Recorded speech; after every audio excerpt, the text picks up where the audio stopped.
Hi, I'm Jamie, you're watching Talking Threads, and this week is Poetry Week. Talking Threads! Ever since I first read his books, Roald Dahl has been my favourite author and poet.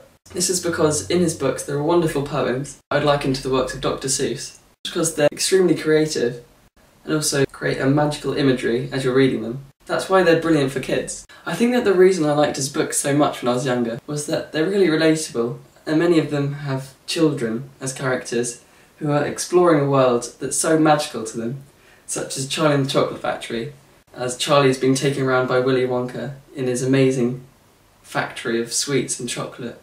To imagine that in your head as you're reading it.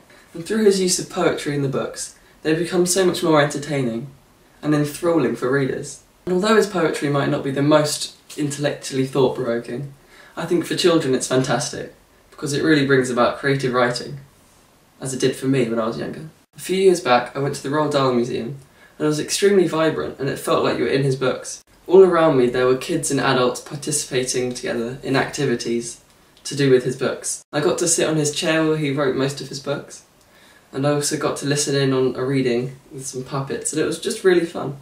There was a room called the Story Centre that was really engaging because you got to learn how he wrote his books and how other authors write their poems and books. The room was lined with poems from famous authors such as J.K. Rowling and Benjamin Zephaniah.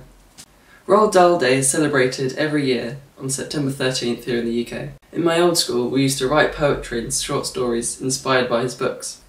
So why not read one of his books, then we can celebrate together in the marvellous world of Roald Dahl. I'd like to finish with a poetic quote by Roald Dahl. "A little nonsense now and then is relished by the wisest men.